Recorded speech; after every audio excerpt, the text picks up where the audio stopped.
গাজায় ইসরায়েলি আগ্রাসন বন্ধে মার্কিন প্রেসিডেন্টের প্রস্তাবিত যুদ্ধবিরতির চুক্তি নিয়ে এখনো কোনো সমঝোতায় পৌঁছাতে পারেনি দুপক্ষ।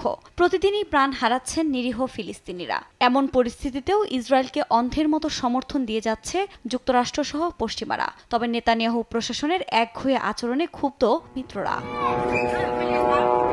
এ নিয়ে ৭৫তম ন্যাটো সম্মেলনে ঝাঁঝালো বক্তব্য দেন স্প্যানিশ প্রধানমন্ত্রী পেদ্রো সানচেজ। ইউক্রেন ইস্যুতে সোচ্চার আর ফিলিস্তিন নিয়ে চুপ থাকায় ন্যাটো নেতাদের ভণ্ড বলে কটাক্ষ করেন তিনি। সংবাদ সম্মেলনেও গাজা ইস্যু নিয়ে দ্বিমুখী আচরণের জন্য পশ্চিমাদের সতর্ক করেন Pedro. Prefiero a Biden como presidente de Estados Unidos, ¿no? A partir de ahí, yo he visto a Biden bien.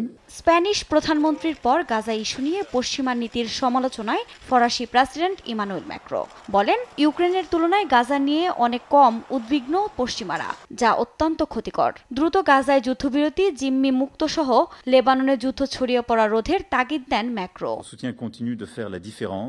Netanyahu সরকারকে নিয়ে হতাশ মার্কিন প্রেসিডেন্ট জো বাইডেনও।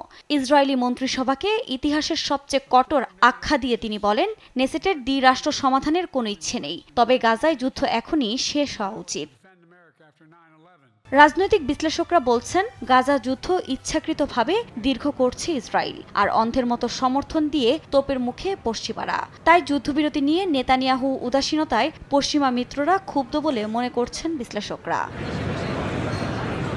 আফরিন মৌ, নিউজ ডেস্ক, দেশ টিভি।